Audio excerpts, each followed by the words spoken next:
is a presentation of Real Wise Productions and Comey Media Incorporated.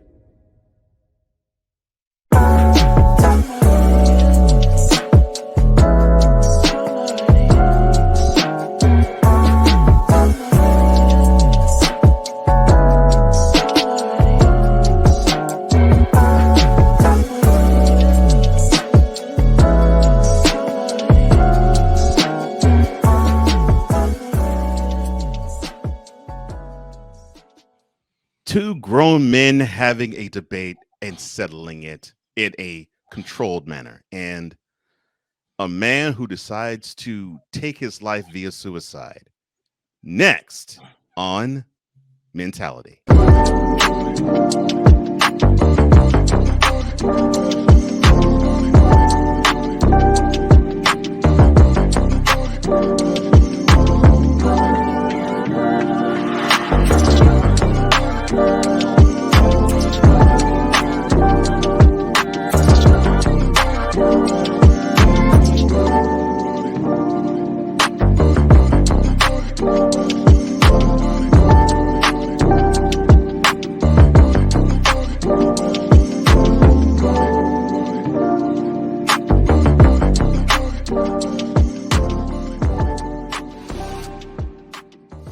Welcome to another installment and edition of Mentality, the place where we are iron sharpening iron in the realm of love, togetherness and brotherhood, health, mental health, and entrepreneurship.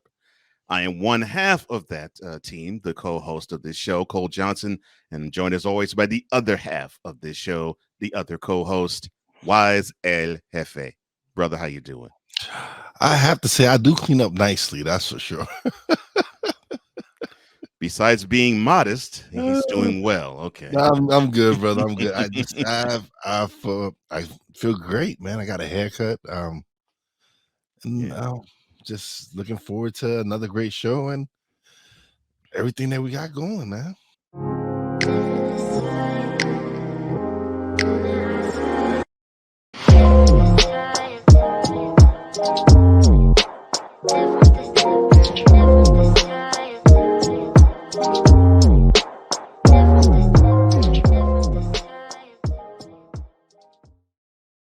Start today's show, and I also will start this segment of Rundown with the statement from the U.S. News saying that lifelong bachelors, they actually fare worse when heart failure strikes.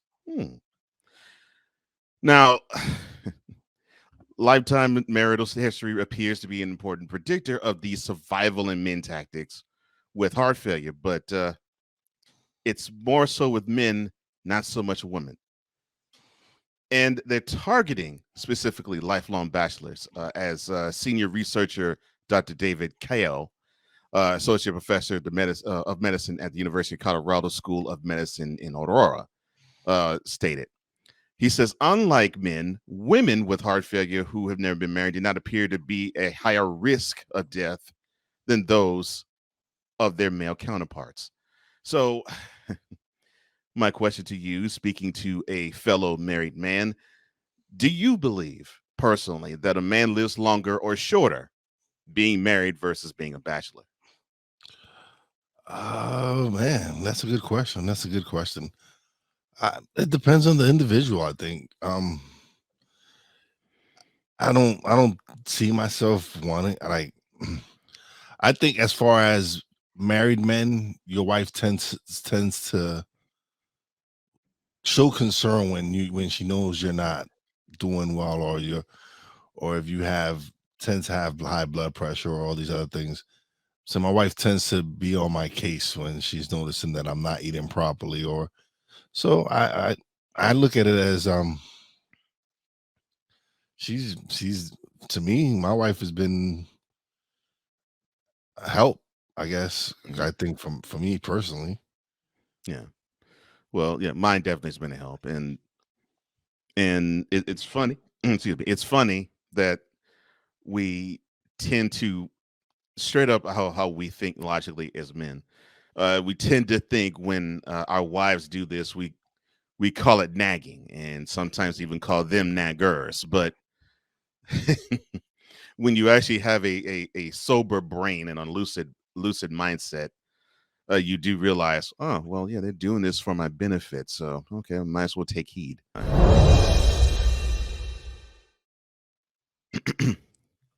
Wanted. Almost 3 million male workers in their prime working years are leaving the workspace.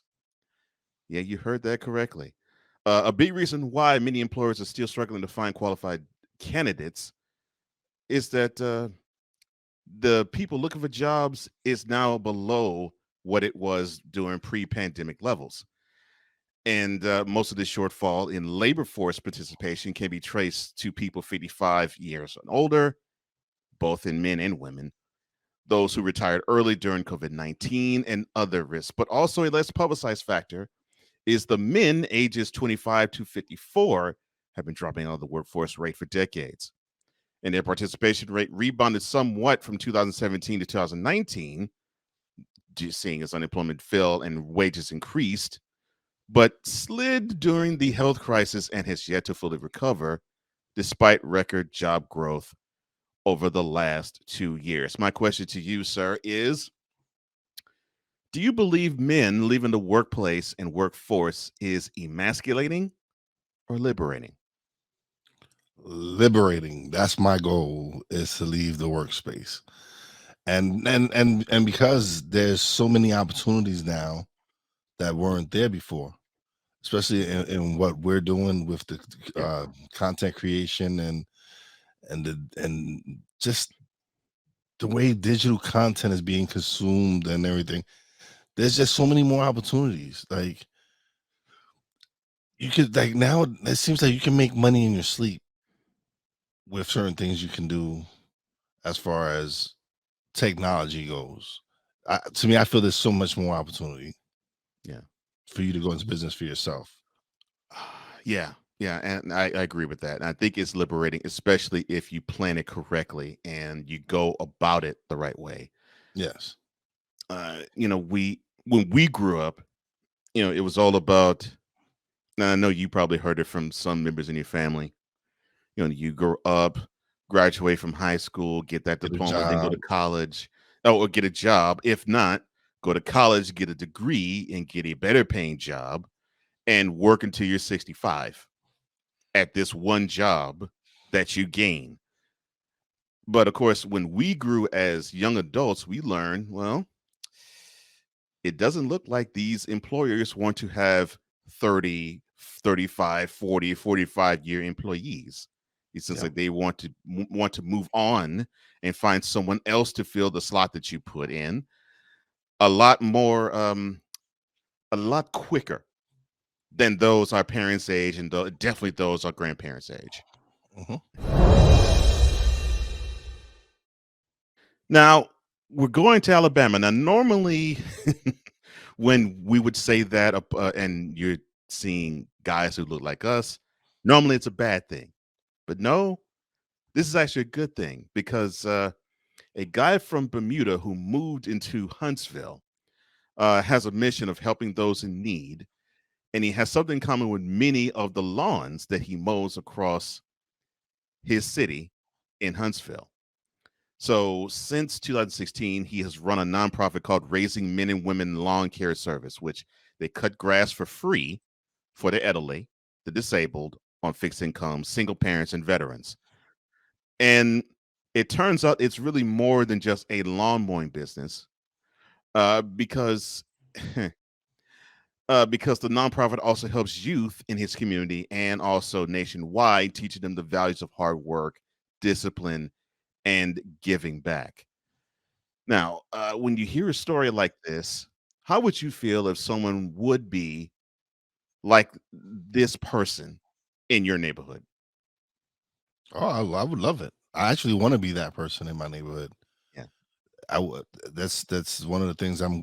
Is one of the goals that I have, is to be very involved in my community, to help as much as I can, because you have to give back, Hmm. regardless of where you are in stature, or where you at, and you need to give back to your community. It's very important that you give back. And so yeah, I want, that's where I want to be, is be in that position where he's at, where he's able to give back and help the youth and help the community.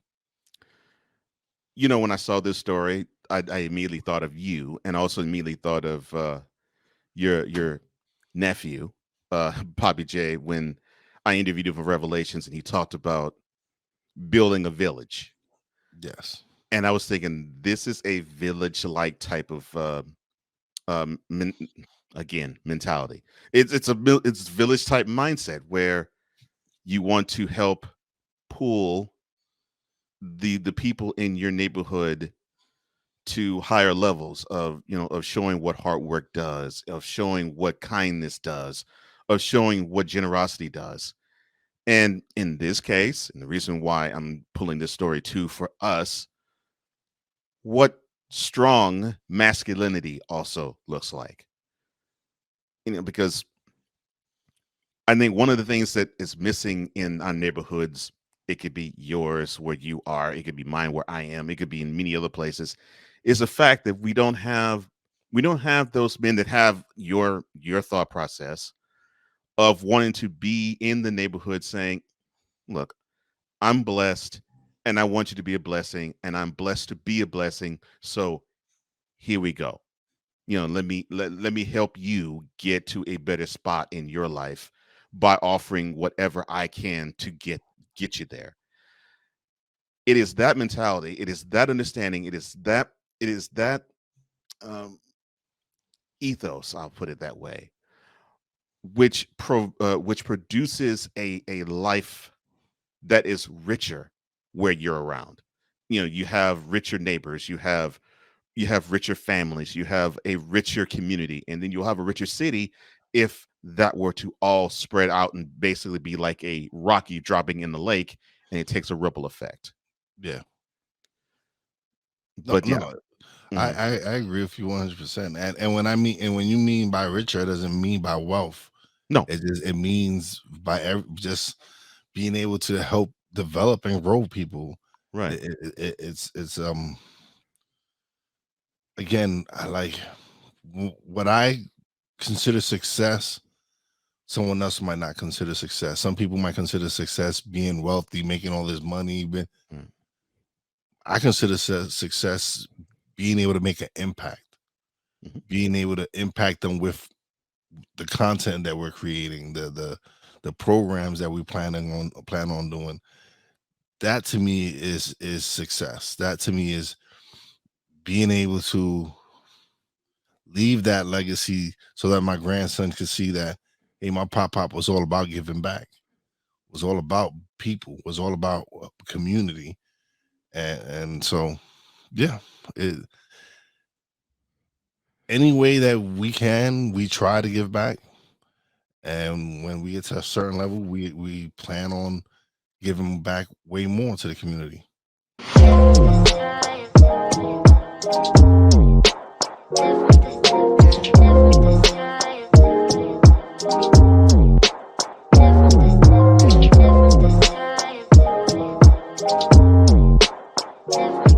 We're just getting started.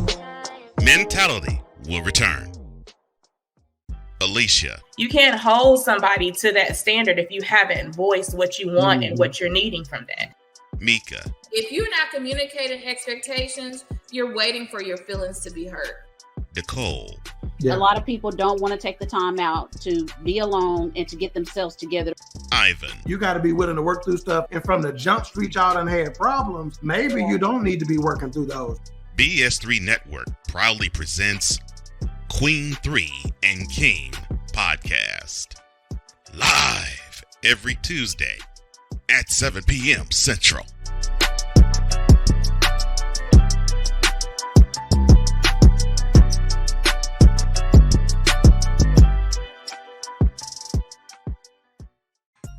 What's on E. Dicka's mind?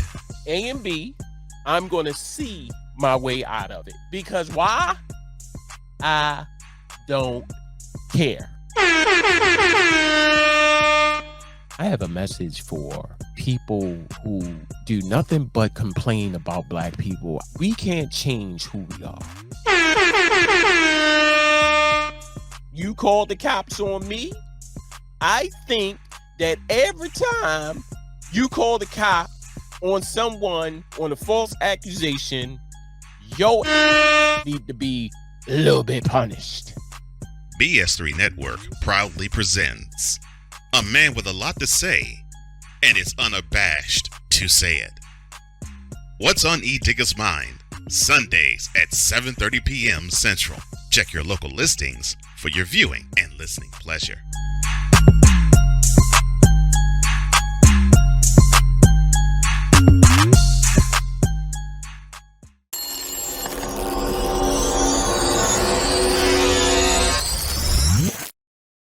Well, welcome back to Mentality, where this content is made for all men.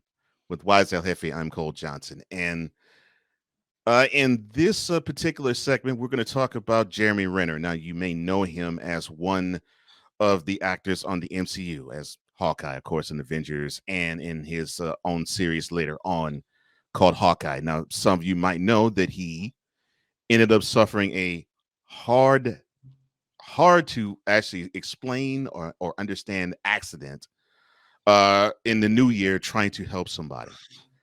And basically he was trying to help out a snowplow, and the snowplow got a hold of him. So he's been recuperating ever since, and he seems to be trying to get back to life as normal. So why are we talking about him? Well, welcome to Hollywood Style.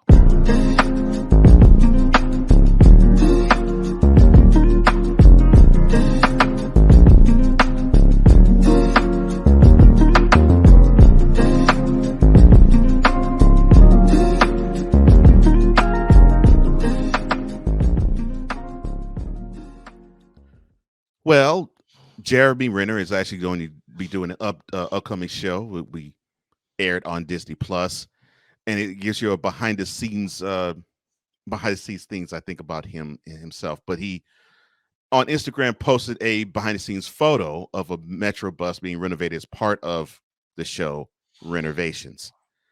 It's teased as coming soon, so don't know exactly when it's going to be coming, but basically he just put himself out there. But he had this horrific accident back in January trying to help out somebody who was stuck in the snow, and unfortunately he had one of those unfortunate nasty accidents. All right, so I guess I'll pose this question to you. Have you risked your own life at all to save someone? I don't know. Like, I don't know. What do you mean? Like help people stuck in traffic, or like scenarios like if you see like if you see a child drowning, or if you're trying to replace a flat for somebody and you're doing it on a busy interstate highway, or you're walking an elderly woman across the street, and people are, you know how people at times in New York can be. New York City, talk the horn, yeah. I can't say I've rescued anybody's life, but I've done good deeds for people. I've helped someone who needed a flat tire. I've helped them change their tire. I've carried bags for the elderly from the supermarket to their car. It's just basic human kindness that I don't know. That's, to me, is. But I can't say I've ever rescued anyone, saved anyone's life. No. Yeah, and I can't say that either. I mean, and same thing with me. I done random acts of kindness, and of course, acts of kindness that of people that I know that aren't able to do for themselves. I've done that, but I haven't done something so heroic where my life would be in danger as well as the person I'm trying to save. So I tip my cap to Jeremy for wanting to be that type of person. So when you hear his accident that he had last month, what inspiration would you draw from it? Oh man, it's crazy because I have someone in my life that's really it was an aunt of mine. She actually passed away in the fire years ago when I was a child. Yeah. But she actually went, like, the house was burning, and she actually saved the children's life. And her husband was the first one out the building. She refused to leave till all her kids was out of the house. Right. So to me, she's always been an inspiration for me. Just she gave her life for her kids. Yeah. And so to hear what he did is amazing. Like, anytime you get hurt doing something for someone else, the Lord doesn't, things happen for a reason, man. The Lord makes things happen for a reason. This was his journey. This was his path. And God bless him, man. That's all I can say is God bless him for doing the right thing. Yeah. Yeah. It's funny you mentioned fire.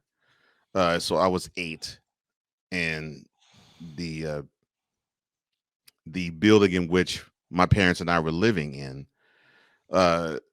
was seeing that another building that was basically a driveway away from us was on fire, and the flames from that building was licking ours.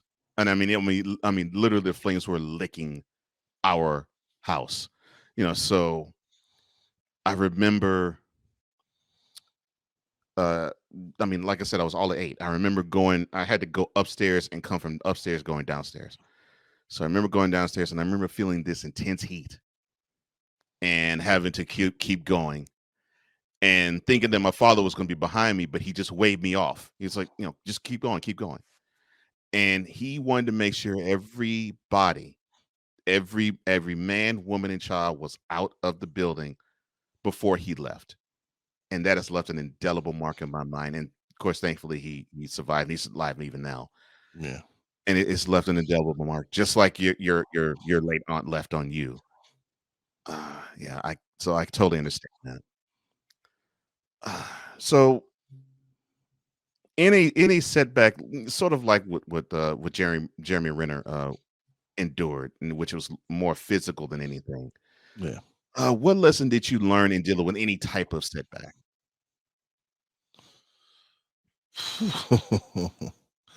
Oh man, how to pick myself back up, man. You know my story. You know everything I've been through. So right. So being able to pick myself up and dust myself off and continue to grind and continue to do what I'm doing, man, to me it's a blessing to be able to do this. Yeah. And to be able to share my story, to share whatever part of me that will help another person. So it just shows me that regardless of what you go through in life, every struggle, every sacrifice, even the highs, even before the highs and stuff. So you just have to appreciate every moment and take that lesson. Sometimes some lessons are harder than others. Yeah. But take that lesson and learn from it and use it to push you to greater heights. Yeah. Yeah. And I've seen similar things that you've gone through make other people bitter. And I'll be doggone, you're the same guy who, you want to have life. You want to breathe life in everything. You want to have happiness be shown to others. Well, because it's a beautiful thing to witness. Because at one point I wasn't that guy. Right. I'm saying at one point I wasn't that guy. I was wallowing in my suffering and wallowing in whatever grief I was going through. So to be able to snap out of that and turn my life around and not use it as a crutch.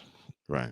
but now use it more as inspiration to help inspire others and to help push me. It's listen, there's people that have given up for less. Oh, yes. And I don't knock them. That was their lesson. That was what they were supposed to experience here on this earth. But it wasn't meant for me to quit. Oh man, you dropped a nugget right there, man. Jeremy, yeah, keep healing, my man, and I love the fact that you have the fight to continue. You're not letting an accident like this make you bitter. You're actually making it better for you, and I appreciate you for that. And we Definitely. at Mentality definitely appreciate you for that. We'll keep you in our prayers, brother. Definitely. Yes.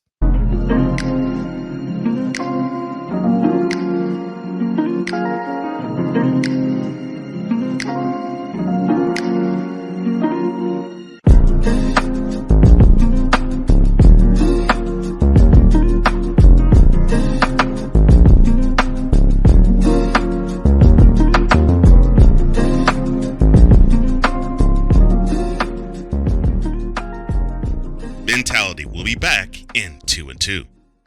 If you're looking for a sports program that gives you the flavor, Washington Commanders? Really? This whole thing stinks to high heaven. that pulls no punches. Thuggish act by a thuggish actor. That gives you some humor. Praise everything LeBron does and never criticize it. If you want a show that gives you good times, then this is that show. BS3 Network proudly presents I am Cole Johnson, and welcome to Cole Sports with a Z. Every Friday on Patreon and every Saturday on YouTube, Spreaker, and all other outlets.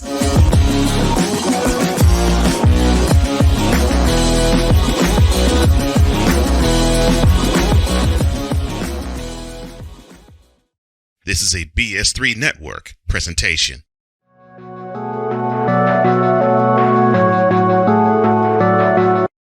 I want to do a TED Talk, but I don't have anything to talk about yet. I'm getting there. Life is for the living. We're not here that long. You can learn anything you want to learn without any money spent. What do I really enjoy? What do I really want out of life? I am your host, Wize. Are you in a life holding pattern? Well, this is for you. Welcome to the Stuck in My Mind podcast.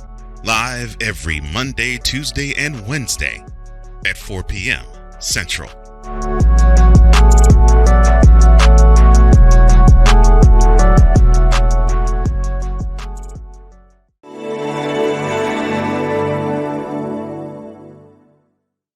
Well, welcome back to Mentality, the show that is about men, for men, and directed toward men.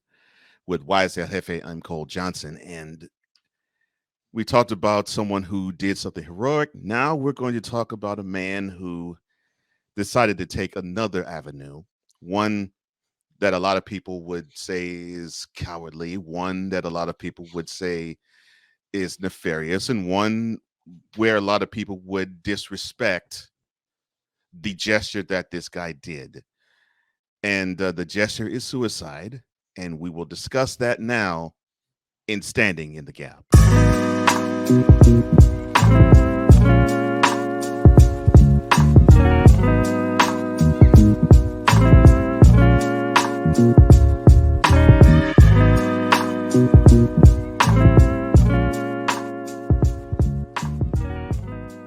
So many of you may know the American Idol contestant from way back when, Kelly Pickler. The cutesy Southern girl with the Southern charm, the all shuck spirit, just a straight up Southern blonde belle, really. Well, she married a songwriter that was based out of where I live now in Nashville. His name was Kyle Jacobs. Well, unfortunately, this past weekend, he decided to commit suicide.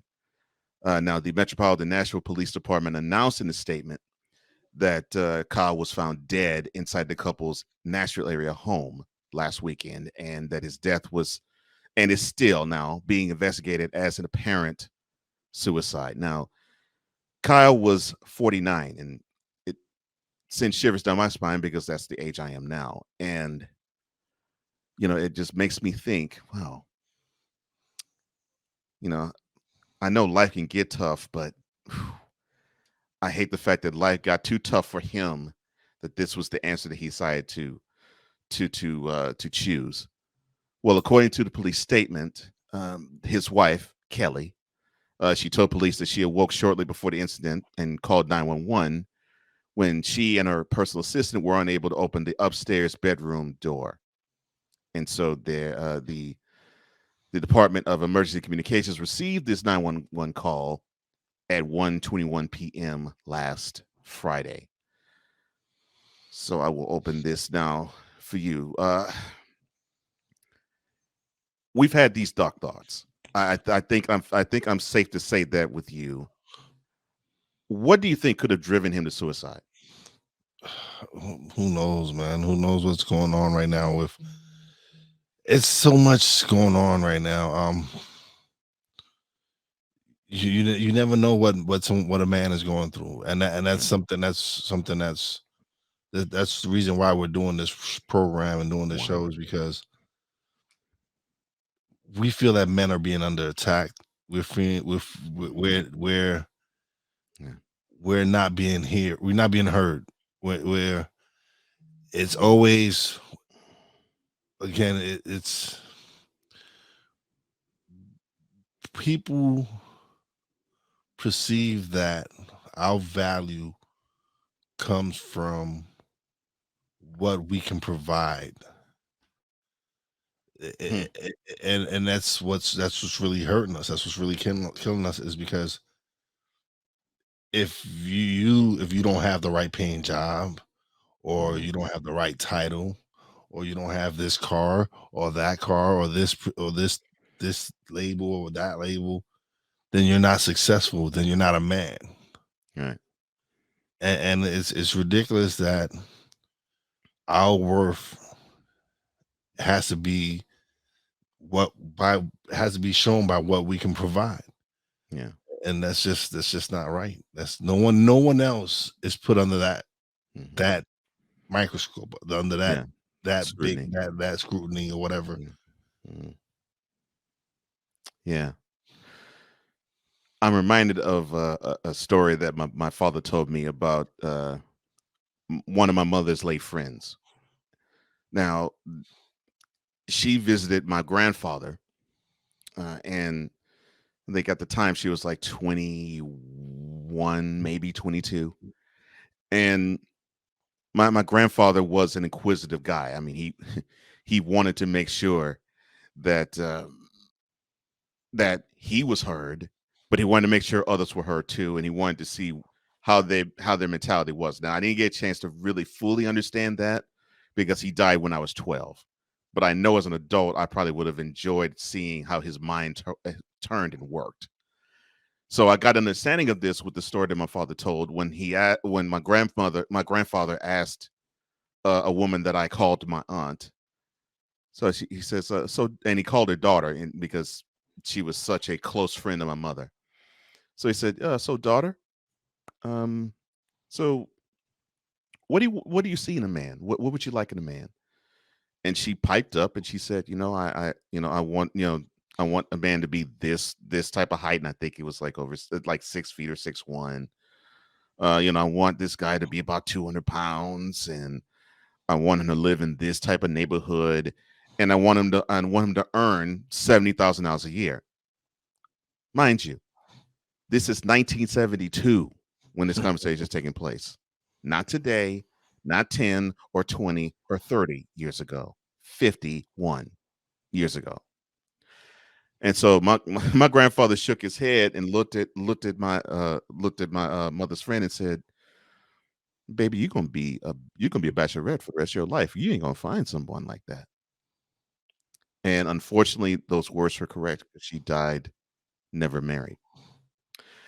And the story that I got was twofold. The lesson I got from that story is twofold. One, that even I as a man can't look at a woman and just see, okay, well, on the surface, that's all I want in the woman.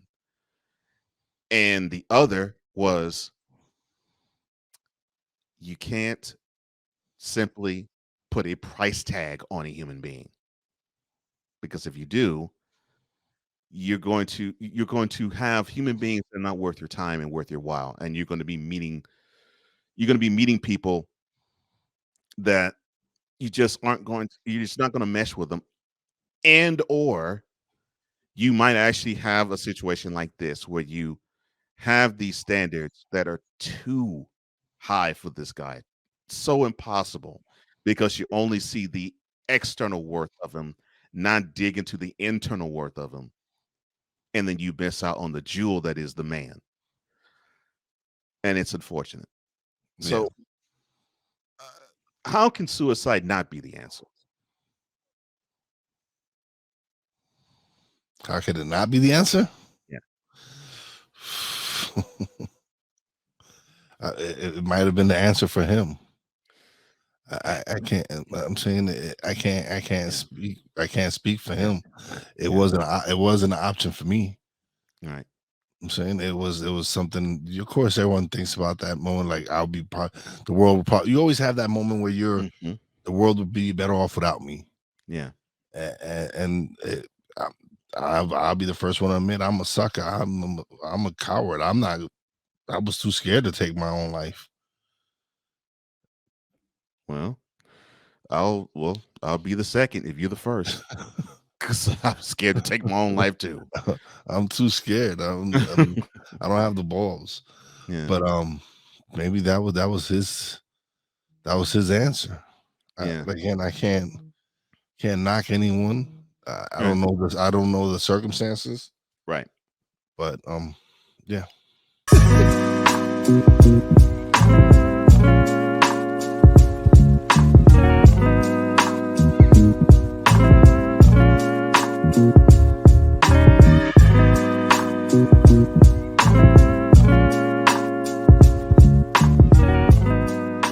Later, we will have Thoughts from the Throne. This is Mentality. There's a 100% chance of a laugh thunderstorm. 4 men with different viewpoints take a movie, show, or documentary and review it uncensored, unfiltered, uncompromised, with no holds barred. Join BS3, Wilkes, King Dawk, and H-Rap B as they take on Hollywood their own way. BS3 Network proudly presents The Forecast, where H-Rap B always predicts, if I owe you something, I ain't got it. And if you need it, get it from God. live every Monday at 8:30 p.m. Central. Check your local listings for your viewing and listening pleasure.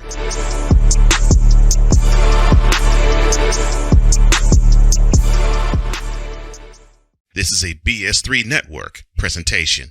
Politics. They'll write the law, but they'll enforce it differently. Is that going to apply both ways? Religion. God never said that we can't reason together. Matter of fact, he said, let us sit and reason together. Relationship. I believe that everybody wants and needs somebody. From a man's perspective. They say, girls, if I put some polish on that and get him to buy some different clothes, girl, he could be a winner chicken dinner. Join the thought engineer. There's nothing wrong with me developing my piece and you developing your piece, but understand the goal is to come together. And comedian John Yogi. Negro, I don't need you putting on no chapstick up there in the pulpit. You do that over there in your chair. Get ready for Monday. Live every Monday at 7 p.m. Central.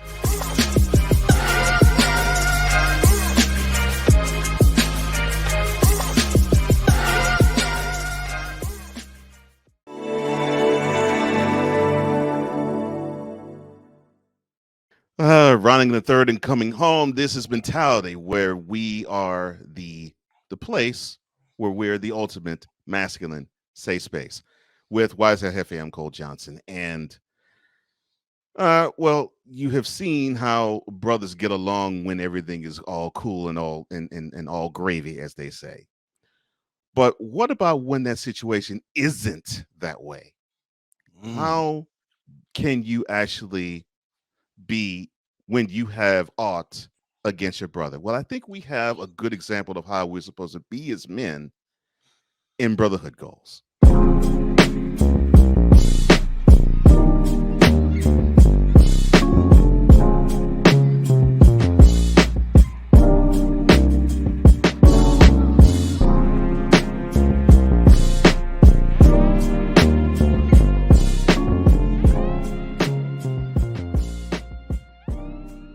Now, imagine if one of your partners goes and they do something that is that has all eyes on him, but it's something that you all did together.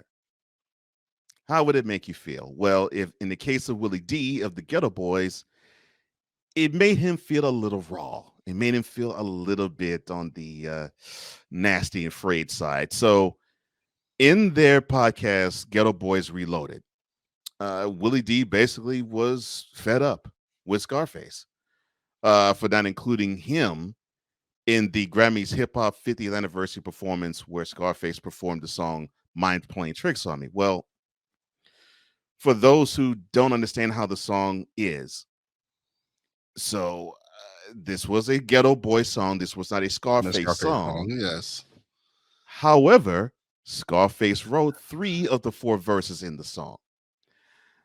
So his 2 verses and Bill's verse. Bill's verse, right? Yes. Mm-hmm. However, for Willie D's side, Willie D, of course, wrote his verse. Of course, yes. So they took to the mics. One sat on one end of the table, the other sat on the opposite end, and Willie addressed it. And Scarface was initially disagreeing with him about the frustration that it needed not to happen. You know, and Willie was basically saying, well, you know, really, I don't care that you got the glory. That's not the problem. That's not the issue. The issue I have is this is something we made together and we should share that. And it took a minute, and I think to me, in seeing the video, I think Scarface was like, oh, okay, look, yeah, so this was what they asked me to do. I did what they asked me to do. And Willie's stance was, look, no, you should have told him, do another song. Do a Scarface song, which Scarface has a few. Yeah. You know, so for the 6-minute clip that I saw, tempers got flared and words were exchanged. They never really got hostile with each other, but you definitely tell they're brothers because they're brothers. They are brothers. Exactly. So brothers do fight. Yeah, but you could definitely tell the energy was disagreeable in the air. Yes. You could definitely tell. But to your point, they were brothers. They acted like brothers because yes, they do. Brothers do clash, but brothers respectfully clash. Yeah. So, all right. Do you think Scarface was right, or do you think he was wrong in operating solo and performing Mind Playing Tricks on Me on the Grammy stage? I understand Willie's point. I get it from Willie's point. I definitely do get it because, like you said, we did this together. You should have been like, yo, if I'm going to do this, if you want me to do this song, then you got to have Willie D here with me. I'm saying, so I understand that aspect. Yeah. But then again, I understand where he's coming, where Scarface coming from, because you don't know what the Grammys told him. Like, no, we can't have both of you here. Right. But you got to play this song because this is one of the greatest songs in hip hop history. It is. Yeah. Regardless of what Scarface has done, Mind Playing Tricks on Me is one of the greatest songs in hip hop. Yeah. Yeah. Period. No question. No question. I don't know if he was. I know I wouldn't have done it that way. I would have probably found some way to get Willie involved. That's just me. But who knows what? Listen, as long as they were able to to hash it out, talk it over, Yeah. Mhm. and let bygones be bygones, and that's what's supposed to happen. Yeah. Listen, Willie D, being brothers, I would hope that if me and you ever have a disagreement, Mhm. that we can just come to each other like this. I didn't agree with what you said. Right. It really kind of pissed me off. But hey, right. I'm telling you how I feel, and that's it. So brothers fight. That's all I Yeah, have of to course. say. Brothers fight, Yeah. and when you have two guys that truly do respect each other, Mhm. things might get a little heated, but at the end of the day, they know, hey, this is my brother. We just move on. Mhm. Yeah. And yeah, I hope the same. You know, if we do have that type of disagreement, yeah, I hope that we could, you know, come to the table and talk and hash this out and and you said let bygones be bygones and just move on with it, and from the standpoint of, yeah, this was a hiccup and a bump in the road, but this isn't going to make us say, okay, I can't stand this guy. Yeah, no. You know, it'll be like, I didn't like what he did, but that's still my brother.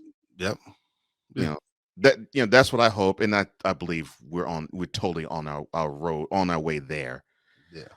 And I don't think that would be much of a problem. If you were in Willie D's position, and if you were in Willie D's position and this happened, how would you confront Scarface? I don't see anything wrong with what he did it, the way he did it. He did it in he did it on their show. Yeah, I get that. Maybe Scarface didn't appreciate that he did it on the show. He might have wanted to done it off air, but at least this way he kind of this is for the whole world to see that, hey, these are two brothers. I think he did it more so that people could see, like, hey, even though we're two brothers and we might disagree. Because if it was really serious, I don't think they would have released it. Exactly. It would not have aired. Right. So I don't see no issue with what he did. Yeah. And I don't either. Yeah. But I don't know how. I don't know if me and Poppy ever have a situation where one of us might not be happy with what the other one is doing and might air it out on the show. We might. Who knows? We don't know. I hope that doesn't ever happen with you guys. No. Listen, that's my brother. That is definitely my brother. Yeah. Regardless of, we got other family members that piss us off, so we have something to bond as far as we with what we deal with. Mm-hmm. Right. That's what I was thinking. I'm like, I doubt you two get down like that, really. But yeah, I was actually proud of Willie and how he handled himself, because I really was listening in on the conversation, and I wanted to watch it from the standpoint of conflict resolution. Yeah. And the one thing that seemingly we learned when we were growing up was that if a brother or a guy, even if it was a brother, disrespected you, you would throw them hands. Yeah. That's what we were taught when we were growing up. You know, forget the talking, forget the airing out the feelings. That's punk stuff.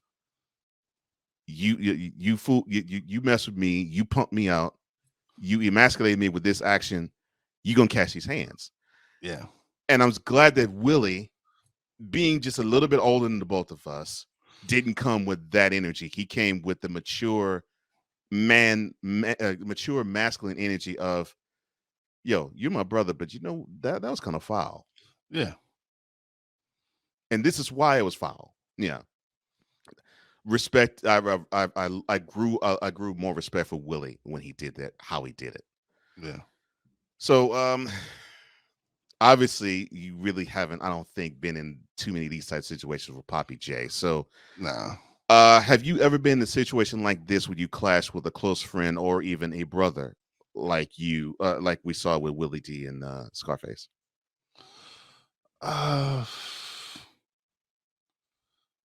Not really. It's never really been to that deep, like, because I don't know. It's just a lot of the guys that I do consider my brothers. If it's different, it's like we like we said, we might disagree on something, but nothing to the point where we have to mend fences and all that. It's right. It's just brothers being brothers. It's just I've been blessed that I have some amazing friends that I've known for a long time that that yeah, they might say something wrong and I might get pissed and I'll get over it, and I might say something wrong and they get pissed, and or it's especially now at this point in life is I don't sweat the small stuff, man. Like I don't sweat the stuff that maybe when I was younger I might get upset over. Ego would take over and get me upset, but now I have no ego, man. I don't. It's I don't have time for the energy. I don't have time or the energy to spend on silliness like that. Like I don't have time to be like, oh man, you listen. If I got something I want to express, I'm gonna express it. That's it. Yeah. If you don't like what I have to say, that's your opinion. That's your choice. You don't have to like. Right. But I'm gonna get off what I have to say and get it off my chest. So I'm not gonna keep it in anymore because it's not worth me getting sick over it. It's not worth me stressing over it. It's just life is too precious and too short for me to be angry over something that could have been settled with some words.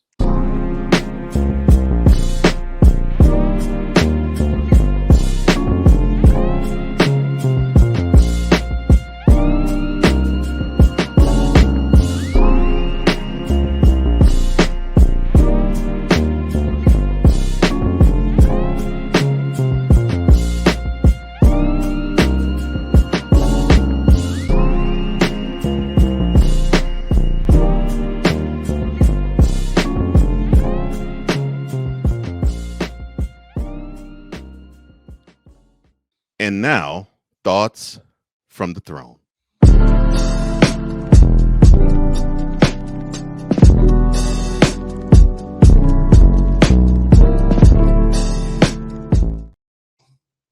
Each of us has 2 minutes to dispense wisdom or talk about what's on our heart, to give it to you man to man. And I will cede the floor to the king and Wize Jefe. The floor, sir, is yours. All right, I appreciate that. I actually want to dedicate this show to my cousin Nelson Gonzalez Otero, who passed away last week from colon cancer, and he was a great person. He was one of those people that just had a smile on his face all the time. A big wrestling fan like myself. Him and my sister actually were born on the same day, same year. So that he called her his twin. But guys, we really need to check ourselves. We really need to make sure that we get regularly checkups. Especially, I know I need to, because cancer is something that's prevalent in my family. So take that moment to go check yourself out. Get the colonoscopy. Get whatever you have to get done to make sure you catch it at early stages and you're able to combat it. And and he put a hell of a fight up. He did. But he's leaving a wonderful life. You can see he raised two magnificent sons. He's got some great grandkids. So this is for you, Nelson. Rest in peace, brother. My absolute and sincerest condolences to you. Man. I'm sorry you're dealing with that loss, man. And yeah, of course you already know, man. If you still need to talk it out, doors open, bro. And the ears open. I appreciate that. No, it's better than seeing him suffer. I'm saying he's really he truly was. It's always they say they take the good ones young, and he still had a lot to offer. Yeah, and he was a great guy. He was really one of the good ones. Yeah, I could tell. I could tell with your response when I saw it earlier this week. Man. You know what is a beautiful thing about life when you get unexpected phone calls from people and they don't know what's going on in your life, but their presence brightens your day. So if you're watching this, Ivan Dawkins, aka King Dawk, brother, when you called me and I answered the phone and the first words out of your mouth were "Go Sports," that made my day. And the reason why it made my day is that I know that whenever I have a conversation with you, I'm going to get something humorous, something spiritual, and something grounding. And that is what a brother's supposed to give. Now, same thing as with Wize. I've only known you for maybe 7-8 months or so, but you, sir, it feels like I have known you 30 years, and you are a brother to me too. And I'll say this now, whatever you need, brother, I'm here for you. And we have more laughs to share. Thank you, though, for providing me with one. And I so desperately needed it when you called me. So love you, brother. Here's to you. And here's to the many brothers out there who share joy and share love with another brother. And they don't censor themselves for it. And that is Thoughts from the Throne.